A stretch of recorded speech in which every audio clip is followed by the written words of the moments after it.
Hello, my name is Vinícius. I'm a researcher at SEMETRO in the field of electrical calibration, and I will present the work called A Software to Calibrate Low Current Meters in the Range of Picoamperes to Microamperes. This work is divided in two parts, one focusing on the software and the other focusing on the system. This presentation is focused on the software, and this work was developed in the electrical division of SEMETRO by me, Rodrigo Ventura, Regis Landim, and Rodrigo Davi.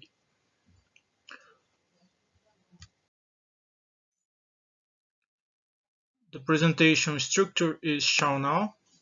Initially, the introduction, talking about the motivation of this work, and next the materials and methods that were used to carry out this work. We also talked about the measurement uncertainty evaluation, and then we talked about the software and its functioning, as well as a brief talk about the validation of that software. And finally, we went to the conclusion of this work. At SEMETRO today, we have our measurement and calibration capability from 100 amperes to 10 microamperes. We need traceability at lower currents below 10 microamperes, especially in the optics area and in the area of dosimetry. Our main objective is to serve the area of dosimetry to calibrate clinical dosimeters, which are electrometers coupled to an ionization chamber that work in the range of 1 picoampere and 100 picoampere. Between the range of 10 microamperes and 100 picoamperes, we have a gap. This work provides an option for a calibration system from 10 microamperes to values on the order of picoamperes. So the main objective is to serve the dosimetry area by calibrating electrometers, especially in direct current, in the range mainly between 1 picoampere to 10 picoampere. For this, we are using the Ohm's law method, which consists of a voltage source, a standard resistor, and the electrometer or picometer being measured. We have the computer to manage the system, and in some systems you also have a digital multimeter to read this voltage. This is one of the methods recommended by BIPM for traceability in direct currents. In addition to this method, we have the capacitor charging method, which is being implemented at SEMETRO. This method is one of the methods with the lowest uncertainty for the picoamperes range, but the capacitor charging method cannot generate currents above nanoamperes, so we would have difficulties to validate this last method. To cover this range, we need an alternative method that can provide traceability in values that overlap both the direct comparison method, which is what we currently have in our measurement and calibration capability, as well as values below nanoamperes, which are the possible values with the capacitor charging method. This method is the Ohm's method, which in addition to reaching the range of values needed to calibrate the electrometers, also covers the gap we would have between 10 microamperes and the range below nanoamperes. From the measurement methods, we evaluated the uncertainty components and elaborated a mathematical model of the measurements. We have the current, which is the result of the applied voltage and its corrections, divided by the standard resistance used and its corrections, plus corrections due to the other influences. We have that I represent the current value being measured. We call the voltage applied by the multifunction calibrator. We have a voltage correction due to voltage on the electrometer, the border voltage. This information is taken from the manufacturer's manual of the equipment being calibrated. Regarding the standard resistor, we have the standard resistor, and we have a correction due to the temperature coefficients of this resistor, and we also have a correction due to stability of this resistor. We also have a correction due to a system reproducibility. A reproducibility study was performed, and we took this contribution into account. We have a correction due to the cables for turboelectric effects and other effects, and we also have a correction due to the resolution of the electrometer.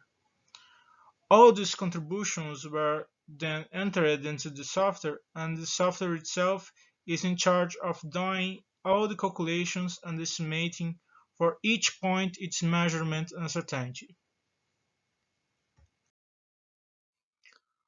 Moving now to the software itself, we have two main screens where we have the administrative information indicated there with the letter A, for example, the customer, the process number, and who is the technician responsible for performing the calibration.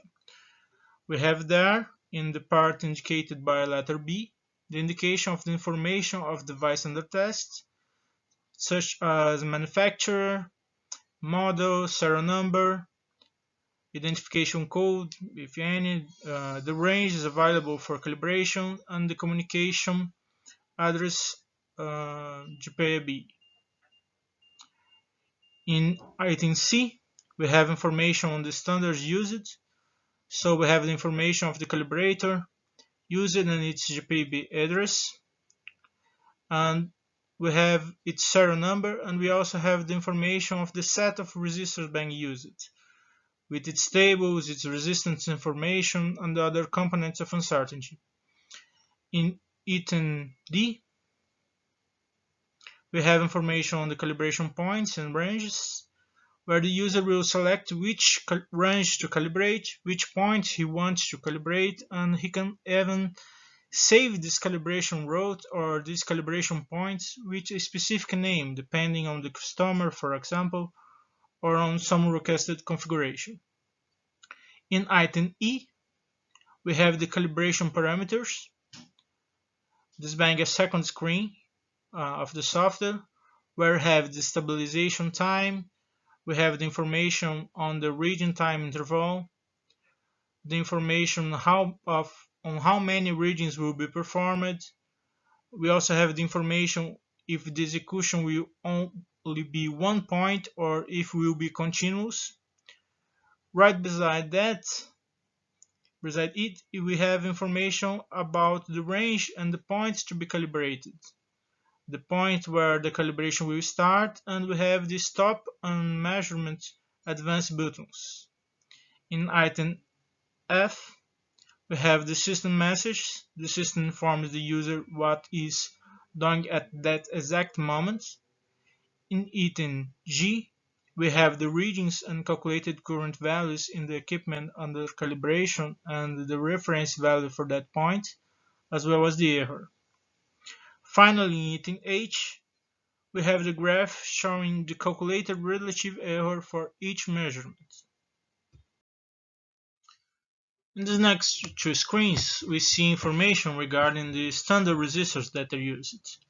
The set of resistors used with their nominal value, what is the serial number of these resistors, the reference value, the date of its calibration, what is its relative uncertainty in parts per million, what is its stability between one calibration and another, what are the alpha and beta values for temperature correction, what is the calibration temperature, what is the calibration voltage, and what voltage coefficient for these resistors in part per million.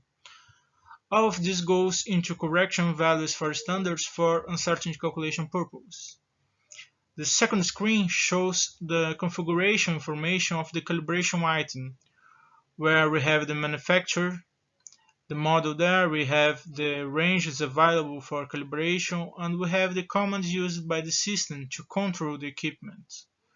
So we have the initialization commands, the configuration of this equipment, the commands for selecting the calibration range, the commands used to perform the measurement, and the commands to read the average, and the commands to read the standard deviation, and also the end command. This next screen is a screen where we have the information from the measurement records. The software keeps track all of these records all measurements in a database, and the user can access these measurement records by selecting the customer, the item, and serial number. For each customer, item, and serial number, we have a series of records. By clicking, the user has access to the results. He can print it and generate a calibration report, which is what we will see in the next screen. The final result of the calibration generated by software, the measurement record, in addition to generating a PDF file, is also recorded in a database, and this record has all the customer information: the object that was calibrated, the ID of the calibration process, date of calibration, who was the technician responsible for the calibration, and what the ID of the record. In addition, we also have information on which standards were used for this calibration, and in the part where we have the values, we have the ranges, the calibrated points, which is the measured value, the error, and the uncertainty, and the effective degrees of freedom for each point calculated by the software. This information is then used to generate the calibration certificate for the equipment that has been calibrated. Software validation was performed by comparison in the range of 20 microamperes. Points above 10 microamperes in both forward and reverse direction were compared with the current method, which is the method of direct comparison with the current source. The values obtained with the system using Ohm's law method were compared with the values obtained by the current method, and it's possible to observe that the normalized error was satisfactory, all of them below 1. More details of this validation can be seen in the second paper that has more details of the results obtained. The software was validated based on this comparison. The system as a whole was validated, and we had very satisfactory results. As a conclusion, we have then that the software for control and manage the calibration of the local current meters in the range of picoamperes to microamperes has been carried out, and it's working properly. The software can minimize the need for intervention and can be used even without the need for constant monitoring. That is, it can continue measuring even outside the technician's working hours. This increases efficiency and productivity, and we have as a conclusion that the calibration of direct current between 20 microamperes and 2 picoamperes can finally be carried out at SEMETRO with satisfactory uncertainties, implementing a new method and internally developing new software presented here. Thank you very much.